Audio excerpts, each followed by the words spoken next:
What are we discussing on today's Locked on Diamondbacks podcast? Have to start with the cherry on top of the offseason, Randal Grichuk signing with the Arizona Diamondbacks. And then we're going to discuss things that I learned from the Dbacks MVP Party this weekend. You are Locked on Diamondbacks, your daily Arizona Diamondbacks podcast, part of the Locked on Podcast Network, your team every day.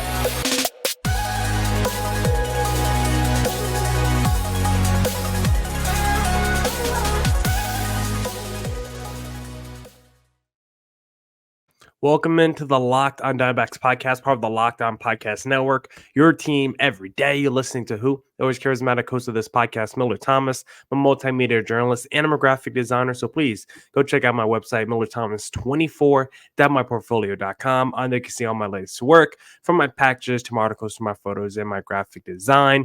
Thank you for making Locked on Diamondbacks your first listen every day. I would not be able to do this podcast without you, my loyal listeners, sharing, subscribing, reviewing, doing all that so I could do this podcast for you. Thank you. It's free and available on all platforms, so please continue to tell your friends. One of those platforms is YouTube, so please hit subscribe to the Locked on Diamondbacks on YouTube. We're approaching 1,000 subscribers. Want to hit it by opening day, so please hit subscribe. Locked on Diamondbacks on YouTube. Now for today's show, I went to the MVP party for the D-backs this past weekend. I want to talk about things I learned from that event. I want to talk about the Randal Grichuk signing to Arizona. What kind of impact is he going to make this upcoming season? But before we get into all that, I want to tell you that today's episode is brought to you by FanDuel. Make every moment more. New customers, join today and you'll get $150 in bonus bets if your first bet of $5 or more wins. Visit FanDuel.com/lockedon to get started. Now let's get into the podcast and let's talk about the D-backs cherry on top of the perfect offseason. That was the D-backs front office of Mike Hazen signing Randal Grichuk to come over and be the other half of the DH with Joc Pederson. He's getting like a couple $1 million guaranteed for this season with the mutual option for next year. Very, very good value contract for a guy that could be a good value player for the D-backs this season. I think the Grichuk signing is going to be one of those under the radar moves, right? When you think about all the big moves from this offseason, you're going to talk about the Juan Soto trade, and you're going to talk about wherever Blake Snell ends up and wherever Cody Bellinger ends up, and some of the bigger transactions that we see in this offseason, right? Ohtani, Yamamoto, Tyler Glasnow. But moves like the Randal Grichuk signing are the kind of acquisitions that help you out when you're in the postseason, when you need those supplementary pieces to come through in those big moments. Grichuk is the kind of guy to do that. You, of course, need stars in every sport to win, but you also need those complementary pieces to win. And Grichuk is the perfect guy that's on the margins that could definitely help the D-backs this upcoming season, because he is someone that does have a skill set that is valuable to a major league ball club. With Grichuk and Joc Pederson now in the mix, the D-backs have themselves basically a perfect two-headed DH that can crush from both sides of the plate. Joc Pederson is going to be someone that goes against right-handed pitchers as a lefty bat, and Grichuk as a righty is going to go against mostly left-handed pitchers. And now, whether it's a righty on the mound or a lefty on the mound, the D-backs can go 7 deep with their lineup. You're going to have Marte, Carroll, Gurriel, Walker, Suarez, Moreno, then either Pederson or Grichuk with a Perdomo, with a Millard Thomas, maybe a Lawler switches in one of those days instead of a Geraldo Perdomo. Like, this D-backs lineup is now deep. I probably forgot someone just now when going through that lineup, but the D-backs legitimately have 6, 7, 8 guys that you feel really good about, and potentially even more if a guy like Geraldo Perdomo has another not all-star season, but can replicate what he did this past year. Millard Thomas takes a step forward. Like, there's even more to what this D-backs lineup ceiling can be than the pieces on paper as it currently stands. And with Grichuk and Joc Pederson now in the mix, the D-backs have themselves a really good two-headed monster at that DH position. Like I said, Grichuk, very good skill set, and it mostly comes against those left-handed pitchers because Grichuk is basically your power platoon guy. Like he's a super platoon player, just like what Jock Peterson's going to be. Grichuk last season against the left-handed pitchers, 328 average, 388 OP, and a 607 slugging. He was basically Shohei Ohtani against left-handed pitchers in 2023. And for his career, 822 OPS against lefties. Grichuk is someone that has always really done a good job against left-handed pitchers throughout his career. And then Jock Peterson, vice versa, really good against righties throughout his career. Last season, numbers kind of dipped overall. Like he had a 600 OPS against lefties and against righties. Jock Peterson was 786. So still definitely better against righties than lefties. But in 2022 with the Giants, he had an 894 OPS against left-handed or against right-handed pitchers. So for Jock Peterson, you want him to get back to those 2022 numbers where he put up that near 900 OPS against right-handed pitchers. And Peterson, for his career, 834 OPS against righties. So that two-headed combination could be really, really impactful for the D-backs this season if both of those guys basically put up their career averages in those platoon situations, then the D-backs are essentially giving themselves an all-star level DH. Like if Jock just does what he does normally against righties and then Grichuk does the same thing vice versa, like you might get a DH that posts 25 to 30 home runs and 800 plus OPS and a WRC plus over 100. Like the D-backs might have themselves a star DH when you combine the stats of both a Grichuk and a Jock Peterson for what those two are going to give you from that position this season.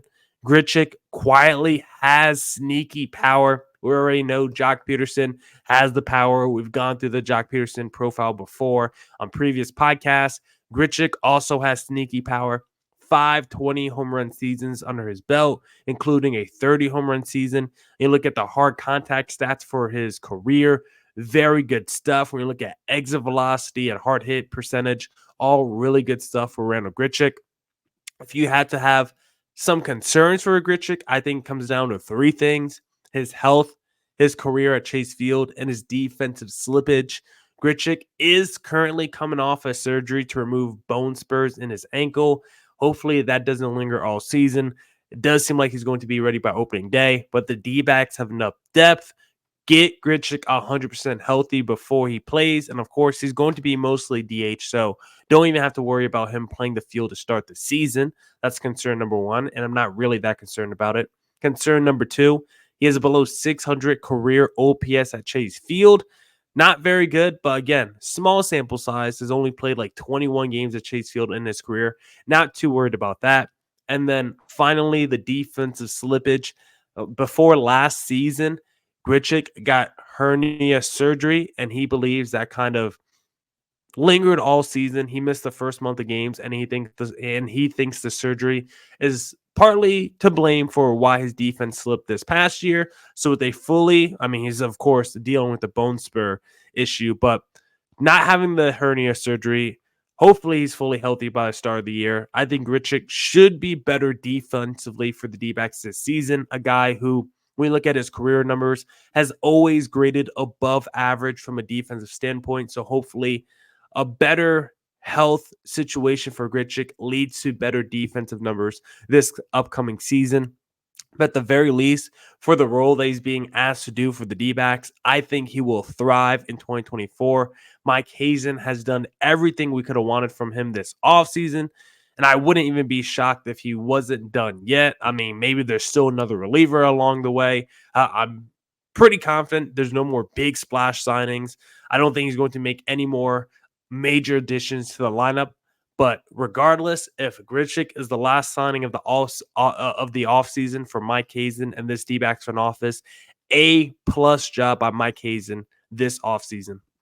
Now we'll talk about things that I learned from this past Dbacks MVP Party this weekend, because I learned a lot of it's like fun tidbits and facts about the team. So we'll talk about that in segments number 2 and number 3.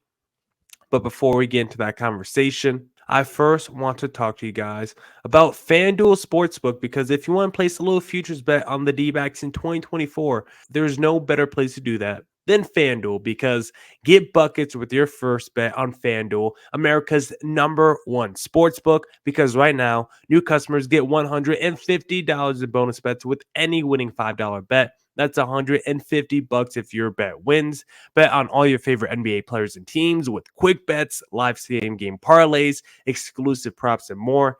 My favorite thing to do is the same game parlay. Whenever the Lakers are playing, I take 80 over in points, 80 over in rebounds, and the Lakers money line.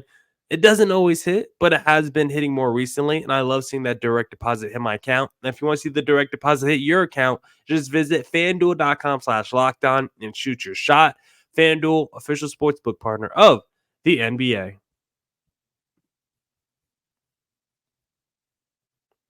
All right. Let's get back to the Locked On Diamondbacks podcast. If you like the show, please follow me on Twitter at Creator Thomas 24 for my personal account, or look up Locked On Diamondbacks both Twitter, Instagram for the podcast handle. But now let's talk about some fun things that I learned from the Dbacks MVP Party this past weekend. It was basically a fan fest for season ticket members. They had a whole bunch of players there doing like mini Q&A with the fans and answering questions from the moderators there. You had people doing wiffle ball games and fly ball contests. Just a really good vibe overall. And listening in on everything that the players had to say during their mini little presser that they were doing with the fans. I learned a lot of fun facts at my time at the MVP party this weekend. So we're going to go through some of the things I learned this past weekend. A lot of it not super serious to the impending season, but just fun stuff that you can learn a little bit more about these players. Number one, Dre Jameson, apparently the fastest player on this team.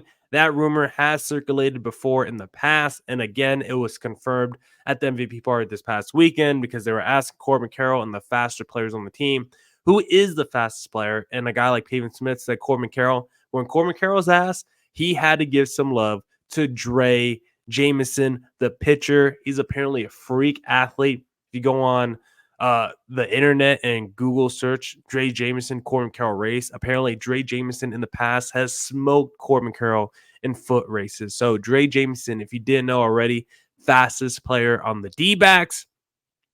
The team also believes the players, it was kind of a consensus that they think Christian Walker has the most pop on the team, the most power. But someone that disagrees with that statement, Eugenio Suarez. I just think it would be fun to see a little Eugenio Suarez, Christian Walker, maybe a little friendly wager on who hits more home runs this past season, or not this past season, this upcoming season.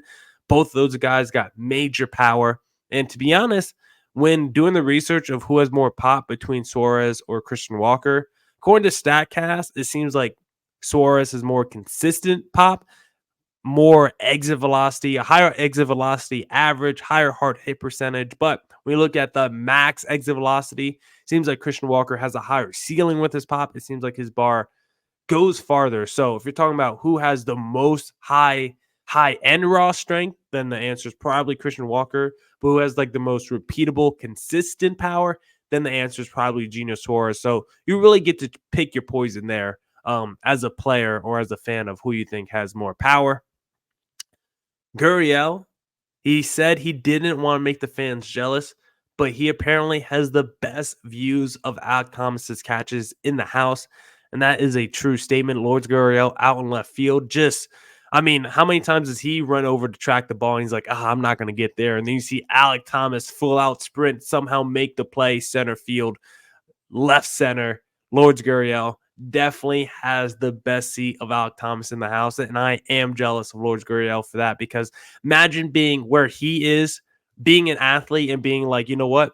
I have to try and go get this. And then as you're running to go get the ball, you're like, I have no chance. This ball is definitely over the fence, against the wall, in the gap. And then you see your teammate, Alek Thomas, running over and make these spectacular catches, jumping the air, diving out, full extension. So I can only imagine what goes through Lourdes Gurriel's head as an athlete when he first thinks he can get to the ball, and then that realization, like, actually, I don't think there's anyone that could get to this ball but instead the only person who can get to the ball is an Alec Thomas. So I would love to see one of those insane Thomas catches from the perspective of a Lourdes Gurriel.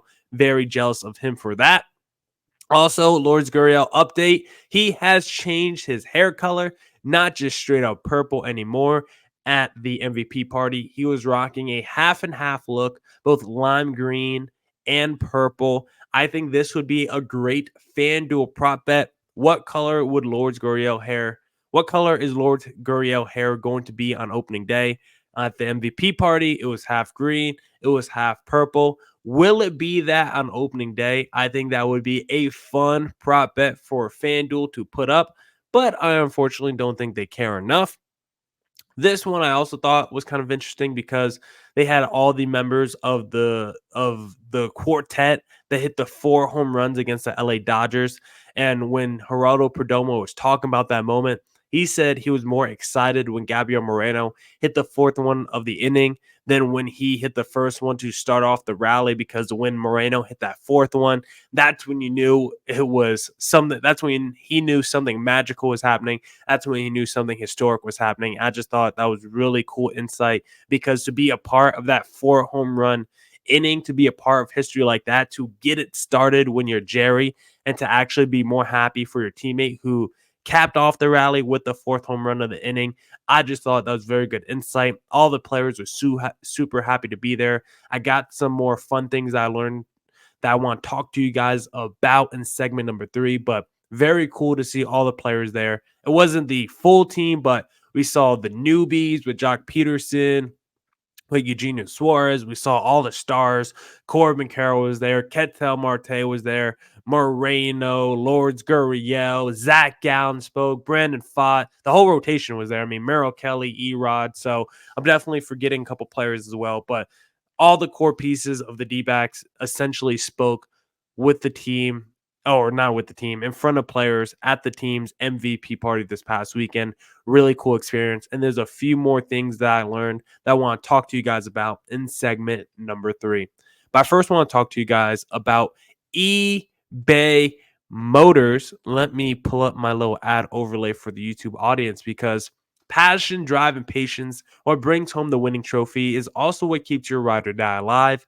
eBay Motors has everything you need to maintain your vehicle and level it up to peak performance, from superchargers, roof racks, exhaust kits, LED headlights, and more. Whether you're into speed, power, or style, eBay Motors has got you covered. With over 122 million parts for your number one ride or die, you'll always find exactly what you're looking for. And with eBay Guaranteed Fit, your part is guaranteed to fit your ride every time, or your money back. Because with eBay Motors, you're burning rubber, not cash. With all the parts you need at the prices you want, it's easy to turn your car into the MVP and bring home that win. Keep your ride or die alive at ebaymotors.com. Eligible items only. Exclusions apply.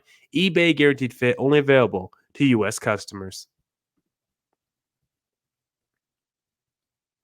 All right. Let's get back to the Locked On Diamondbacks podcast. And let's wrap it up with a few more things I learned from the D-backs MVP party this past weekend. Shout out to the D-backs and shout out to Hunter at the D-backs, who was able to hook it up with this incredible experience, was able to go on the field and just see and hear from all the players. Really gratifying experience. So thank you for letting me be there this past weekend.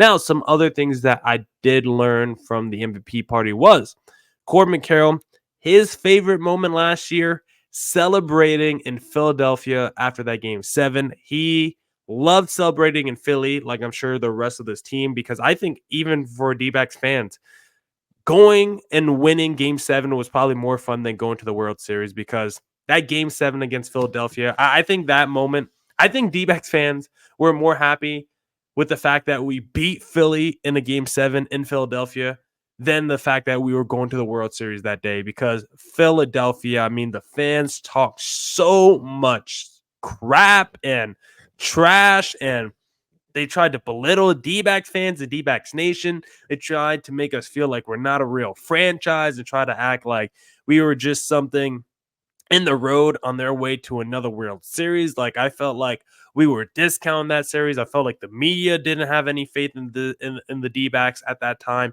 I felt like everyone, the whole world, the Phillies, no one was treating the D-backs with any sort of respect, especially going back to Philadelphia. No one thought it was possible for the D-backs to do what they did. Even after Game 6 in Philadelphia, winning that game, still no one thought we were going to be able to do it in back-to-back games, especially in a Game 7, and the D-backs were able to get it done. Corbin Carroll, it was his favorite moment last year. I'm pretty sure it was every D-backs fans and players' favorite moment as well, going to Philadelphia and just wiping the face and the smirks off every player and fan and manager in the building that day. So Corbin Carroll, your favorite moment was also everybody else's favorite moment, beating Philadelphia in Philly. Eugenio Suarez, very happy to get the call that he was traded to the D-backs. Says it makes him closer to his family, and he was really excited by the prospect of playing for a winner. The Mariners had a very good season a couple years ago, and then last year didn't meet expectations, and now this past offseason, they traded off a bunch of their good guys, salary dumped a couple dudes. They did trade for Jorge Polanco, but just very confused with the Mariners offseason. Trading away Suarez, trading away Kalenic, trading away Robbie Ray. I don't know what the plan is for the Seattle Mariners, but I'm glad that they salary dumped Eugenio Suarez to the D-backs. Evan Longoria was supposed to be the answer last year. He was not. Suarez, definitely not the same guy as he was in 2019, where he smashed nearly 50 home runs.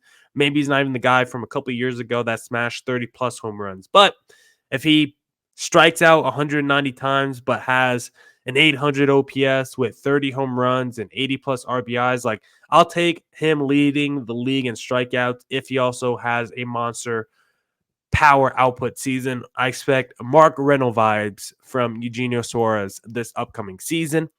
Zach Gallen put his stamp on it. He says if he's more consistent, he will win the Cy Young. I think we all agree with him. He said that second half of the season last year, he struggled. He doesn't know why, but he's going to figure it out. And if he says if he's more consistent, he will definitely win the Cy Young. And I think we all agree with that. Zach Gallen has Cy Young talent. I think he would have won the Cy Young this past season, but like we all saw, the last 3/4 of the year, something just happened to Zach Gallen. He just wasn't the same guy, and because of that, he faltered and fell out of the Cy Young race. Meanwhile, Blake Snell just kept getting better as the season went on. And for Gallen, I definitely think a Cy Young is coming in the near future for him. He is in the middle of his prime, 28 years old. You look at his career ERA, season by season at least, 2.81 as a rookie, then 2.75, 4.3 outlier, then 2.54, 3.47. Zach Gallen is usually a guy that sits between 2.7 and 3.4 in terms of ERA. Low whip as always, low hits per 9, good strikeout numbers, workhorse as well. Zach Gallen can do it all, and I think a Cy Young is definitely coming for him sooner rather than later. Paul Sewald said the postseason pressure definitely got to him in 2022. If you look at Paul Sewald's stats from a couple seasons ago, he was not very good for the Mariners in the postseason in 2022, and he thought 2023 was the perfect way to exercise his postseason demons, and that's what he was able to do with the D-backs this past season, which makes us feel really good because the D-backs have been looking for their closer problem, looking for their answer to their closer problems for a while now, and Paul Sewald looks like he's going to be the answer to the D-backs problems. Is going to be the closer for the full season this year. 2022, he was really bad. 6 earned runs in like 3.1 innings pitched. But this past postseason for the D-backs, outside the World Series, he was really electric those first 3 rounds. Didn't give up any earned runs at all. And the 1-2 combination of him and Ginkel absolutely shut down. So very excited for a full season of Paul Sewald. Glad to see that he got over those postseason demons with what he was able to do in 2023. I'm very confident if we get to the postseason again, Paul Sewald will dominate whoever he faces in the 2024 postseason. And maybe it's the LA Dodgers, because Paul Sewald was asked what he thought about the new Dodgers lineup. And this was the final question of the Dbacks MVP party. So this was the final answer we heard. And it was a mic drop moment, because when Sewald was asked what he thinks about the new Dodgers lineup, He said, they won 100 games last year and no more than that. Mic drop.